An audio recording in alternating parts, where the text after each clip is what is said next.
how great is this? My tail piece is too long and I don't have an extra one in the truck, so I just got to shorten it. And we now finally have power in the truck without having to go anywhere or do anything. Pretty magical stuff.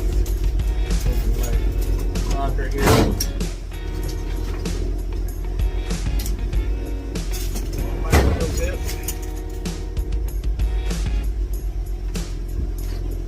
Power on.